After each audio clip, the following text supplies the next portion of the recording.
Hi hello எல்லாருக்கும் வணக்கம். நான் உங்கள் நித்யா. இன்றைக்கி நம்ம வீடியோ பதிவில் என்ன பார்க்க போகிறோம் அப்படின்னா, மாயாண்டி சொடலமாட சாமியை பற்றி தான் பார்க்க போகிறோம். இந்த தெய்வத்தை பற்றி சொல்லணும் அப்படின்னா ஆக்ரோஷமான தெய்வம். மற்றதை நம்ம கதைகளில் பார்க்கலாம். நம்ம சொடலமாட சாமி சிவபெருமானுக்கும் பார்வதிக்கும் பிறந்த குழந்தைன்னு சொன்னால் அவங்களால நம்ப முடியுதா? கண்டிப்பாக அதான் உண்மையும் கூட. சிவபெருமான் பூமியில் உள்ள எல்லா ஜீவராசிகளுக்கும் ஒவ்வொரு நாளும் போய் உணவு வழங்கிட்டு வந்திருக்காரு. அதாவது அவங்கவுங்க கர்ம பலன் படி உணவு வழங்கிட்டு வந்திருக்காரு. ஒரு நாள் சிவபெருமான் பார்வதி கிட்ட, நான் போய் பூலோகத்தில் இருக்கிற எல்லா ஜீவராசிகளுக்கும் உணவு வழங்கிட்டு வரேன்னு சொல்லி கிளம்பி போறாரு. இதில் பார்வதி தேவிக்கு ஒரு சின்ன சந்தேகம்.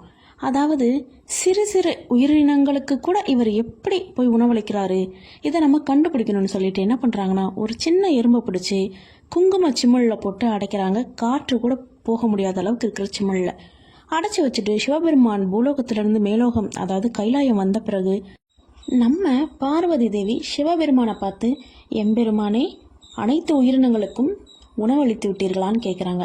பெருமானோ, எல்லாருக்கும் உணவு அளிச்சுட்டு தான் வரேன் அப்படிங்கிறாரு. இல்லை, நீங்கள் ஒரு ஜீவராசியை விட்டுட்டீங்க, அந்த ஜீவராசி இந்நேரம் இறந்து கூட போயிருக்கும் அப்படிங்கிறாங்க பார்வதி தேவி. இதனால் ஒரு மாதிரி பார்க்குறாரு பார்வதி தேவியை சிவபெருமான். உடனே பார்வதி தேவி தான் வச்சிருக்க குங்குமச்சி மேலே ஓப்பன் பண்ணி உள்ளே இருக்கிற எறும்பை சிவபெருமான்கிட்ட காட்டலான்னு இப்படி திருப்புறாங்க. உள்ளே இருக்க எறும்போ தன்னோட வாயில் ஒரு அரிசியை வச்சுட்டு இருக்குது. இதை பார்த்த பார்வதி தேவிக்கு ஒரே ஆச்சரியம். அது எப்படி, இந்த எறும்பை நான் தான் ஒழிச்சு வச்சேன், காற்று கூட உள்ளே போக முடியாத அளவுக்கு இருக்குது அந்த குங்குமச்சிமிழ், இதில் எப்படி எம்பெருமான் போய் உணவு வழங்கியிருக்க முடியும்னு ஆச்சரியத்தோடு பார்க்குறாங்க. ஆனால் சிவபெருமானுக்கோ என்னையே சோதிச்சிட்டியான்னு சொல்லி கோபம் பார்வதி தேவிக்கு ஒரு சாபத்தை கொடுத்து பூலோகத்துக்கு அனுப்புகிறாரு. இன்றைய நாள்லேருந்து உனக்கு மயானத்தில் திரியிற பேயாக இருப்ப, உனக்கு மயான பேச்சின்னு பேர் வச்சு ஒன்றை பூலோகத்துக்கு அனுப்புகிறேன் அப்படின்னு சொல்லி சுடுகாட்டுக்கு அனுப்பிச்சிட்றாரு பார்வதி தேவியை. நம்ம பார்வதி தேவியோ மயான பேச்சியாக மாறினதுலேருந்து பயங்கரமாக கோவப்படுறாங்க, ஆக்ரோஷப்படுறாங்க. ஒரு கட்டத்துக்கு மேலே யோசித்தவங்க சிவபெருமானை விட்டுட்டு இருக்க முடியலைன்னு சொல்லிட்டு அவங்க சிவபெருமானை நோக்கி தவம் புரிகிறாங்க. அதாவது தன்னோட ஐம்புலன்களையும் அடக்கி சிவபெருமானை நோக்கி தவத்தில் இருக்கிறாங்க. ஒரு கட்டத்துக்கு மேலே சில வருடங்களுக்கு பின்பு சிவபெருமான் மயான பேச்சியை பார்க்குறாரு, அதாவது அருள்பாலிக்கிறாரு. அப்போது மயான பேச்சிக்கிட்ட கேட்குறாரு, உனக்கு என்ன வேணும், எதனால் இவ்வளவு வருடங்கள் நீ தவறுந்த என்ன நோக்கி அப்படின்னு கேட்குறாரு.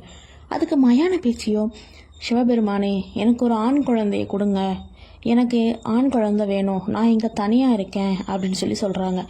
சிவபெருமானோ எரியிற சுடரை நோக்கி, அதாவது இறந்து போன பிணத்தினை எரியூட்டிய பிறகு அந்த எரியிற பிணத்தின் அருகில் நின்று உன்னோட முந்தானை துணியை நீட்டினில், அப்போது அந்த பிணம் வெடித்து சிதறி அதில் இருக்க துகள்கள் உன்னோட முந்தானையில் படும் பொழுது அது ஒரு குழந்தையாக உருவெடுத்து உனக்கு பெயர் சொல்லும் அப்படிங்கிறாரு.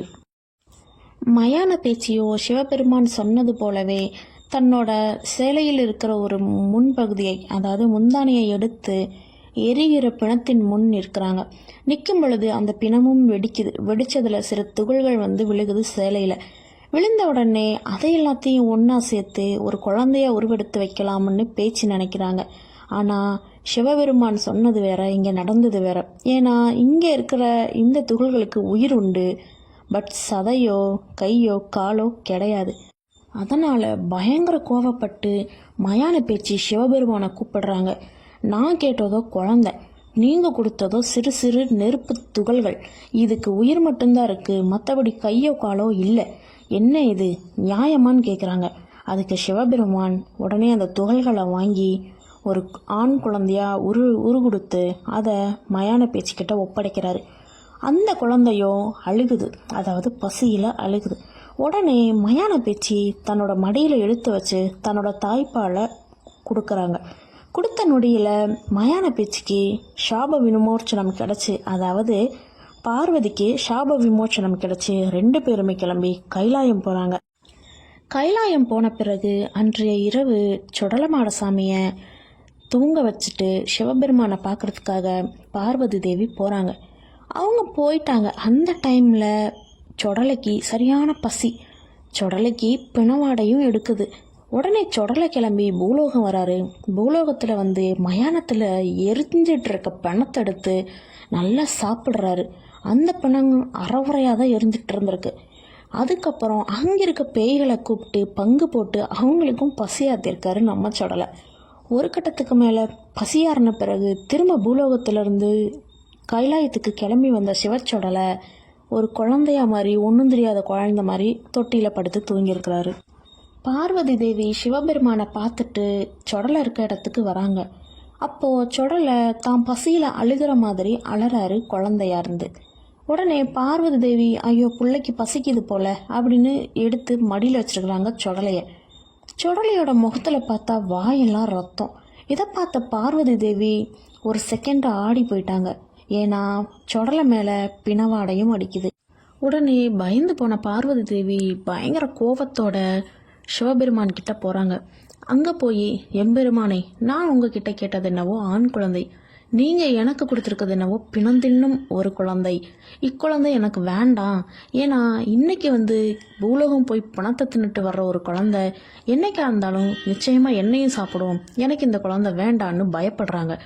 அதுக்கு சிவபெருமானோ சொடலமாட சாமியை கூப்பிட்டு, அதுக்கு நம்ம சொடலையோ என்ன சொல்கிறாரு அப்படின்னா, அப்பா, என்னோட அன்னை கொடுத்த தாய்ப்பால் எனக்கு பசி போக்கலை, மேலும் மேலும் எனக்கு பசியாகவே இருந்தது. அதனால் பூலோகத்திலேருந்து ஒரு அருமையான வாசனை வந்தது. அதனால் நான் பூலோகத்தில் போய் அங்கிருக்க உணவுகளை சாப்பிட்டுட்டு வந்தேன்னு சொடலை சொல்கிறாரு. உடனே சிவபெருமானோ, இங்கே பாருமாடா, இது கைலாயம், சைவ படையல் மட்டும்தான். நீ போய் அசைவத்தை சாப்பிட்டுட்டு இங்கே வந்து இருக்க முடியாது. எனவே நீ வந்து இனிமேல் பூலோகத்திலே போயிரு அப்படின்னு சொல்கிறாரு. அதுக்கு சொடலமாடணும், அப்பா, நீங்கள் சொல்கிற சொல்ல தட்டவே மாட்டேன். கண்டிப்பாக நான் பூலோகம் போகிறேன். எனக்கு அம்மாவும் வேணும். ஏன்னா எனக்கு பசிக்கும். நான் யார் கூட அங்கே இருப்பேன்? யார் எனக்கு தாலாட்டு பாடுவாங்க? யார் என்னை வழி நடத்துவாங்கன்னு கேள்வி மேலே கேள்வியாக வைக்கிறாரு. அதுக்கு சிவபெருமானோ, பார்வதி தேவியின் மறு உருவமான அவதாரத்தில் இருக்கிற வனப்பேச்சியை வந்து உன் கூட நான் அனுப்பிச்சி விடுவேன். அவங்க தான் உனக்கு இனிமே தாய் அப்படிங்கிறாரு. உடனே சொடலமாட சாமி, சரிங்கப்பா, நான் பூலோகம் போக ரெடியாக இருக்கேன். இருந்தாலும் என்னோட இடத்துல, அதாவது இந்த கைலாயத்தில் எனக்கு கூட்டுப்படையல் போடுறீங்களா அப்படின்னு கேட்குறாரு. உடனே சிவபெருமானோ, நீ கேட்குறது மாமிசங்களையும் கூடிய ஒரு படையல். எனவே அது இங்கே கிடையாது. ஏன்னா இங்கே பல தேவர்கள் குடியிருக்கிற இடம் அப்படிங்கிறாரு. உடனே இன்னொரு வார்த்தையும் சொல்கிறார். மக்கள் உன்னை தெய்வமாக்கி படையல் போட்டு பசியாற்றுவார்கள்னு சொல்கிறாரு சிவபெருமான். அதுக்கு சொடலமாடசாமி சில வரங்களையும் கேட்டு வாங்கிக்கிறாரு. என்ன வரம்னு பார்த்தோம் அப்படின்னா, நான் பேய்களுக்கும் பெரியவனாக இருக்க வேண்டும், மைக்கும் மாந்திரிகத்துக்கும் அப்பாற்பட்டவனாக இருக்க வேண்டும், கெட்டவர்களுக்கு கெடுதல் செய்பவனாக இருக்க வேண்டும், நல்லவர்களுக்கு நன்மை செய்பவனாக இருக்க வேண்டும், நான் கொடுக்கும் சாம்பல் என் பெயர் சொல்லணும், நான் கொடுக்கும் மயான சாம்பல் தீராத நோயையும் தீர்க்க வேண்டும், கெட்ட எண்ணம் கொண்டு கெட்ட காரியங்கள் செய்ய என்னோட எல்லைக்குள் யார் வந்தாலும் அவங்களை கொன்று ரத்தத்தை குடிப்பேன்னு சொல்கிறாரு. நடுராத்திரியில் கர்ப்பிணி பெண்கள் என்னோட எல்லைக்கு வந்தால் குறை மாதமாக ஆக்கிடுவேன்னு சொல்கிறாரு. ஒரு கட்டத்துக்கு மேலே இந்த மோசமான வரங்களையும் வாங்கிக்கிட்டு பூலோகம் வராரு சொடலப்பாடசாமி. இங்கே வந்தால் அவருக்கு துணையாக வனப்பேச்சியும் இருக்காங்க. ஒரு சிலர் சொடலமாடசாமியை தெய்வமாகவும் வழிபட்டிருக்காங்க. உடனே அங்கு போட்ட படையல் அனைத்தையும் பிடிச்சு போன சொடலமாடசாமி பூலோகத்திலேயே தங்கணும்னு முடிவு பண்ணிட்டாரு. அவரை நம்பி வர்ற எல்லாத்துக்குமே நன்மைகளை செய்யணும்னு முடிவு பண்ணியிருக்காரு. ஒரு கட்டத்துக்கு மேலே அங்கேயே ஒருத்தர்கிட்ட அருளரங்கி எனக்கு எட்டாத பீடம் போட்டு எக்கி வச்சு மாலை போட்டு தலவாழை இலை போட்டு கூட்டுப்படையல் போடுங்கன்னு சொல்கிறாரு. அங்கிருந்த பொதுமக்களோ அவர் சொன்ன கட்டுப்பாட்டை மீறாமல் அவருக்கு அந்த படையலையும் போடுறாங்க. அவரையும் நல்ல வயிறு நிறைய சாப்பிட வச்சு திருப்திப்படுத்துகிறாங்க. ஒரு கட்டத்துக்கு மேலே வனப்பேச்சியையும் தெய்வமாக எடுத்து வழிபடுறாங்க. இப்போது நீங்கள் சொடலமாட கோவிலில் எங்கே பார்த்தாலும் சொடலை கொடை விழாவில் சொடலை வந்து சாமியாடுறாரு அப்படின்னா அதுக்கு பக்கத்தில் அந்த கூட்டத்தில் ஏதாவது ஒரு நபர் மேலே மயான பேச்சியும் வந்து சாமியாடுவாங்க. இது காலங்காலமாக தொடர்ந்து தான் வருது.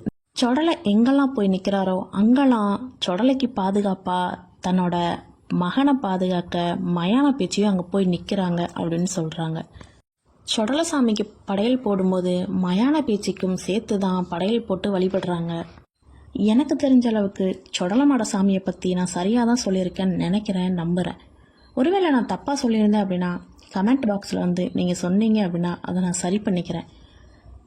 ஓகே கைஸ், இந்த பதிவு இதோட முடிஞ்சது. நெக்ஸ்ட் ஒரு பதிவில் நான் வந்து உங்களை சந்திக்கிறேன். நான் உங்கள் நித்யா. இந்த பதிவு உங்களுக்கு பிடிச்சிருந்தது அப்படின்னா சப்ஸ்கிரைப் பண்ணுங்கள், ஷேர் பண்ணுங்கள், கமெண்ட் பண்ணுங்கள், லைக் பண்ணுங்கள். ஓகே, பாய் பாய், டாட்டா, டேக் கேர்.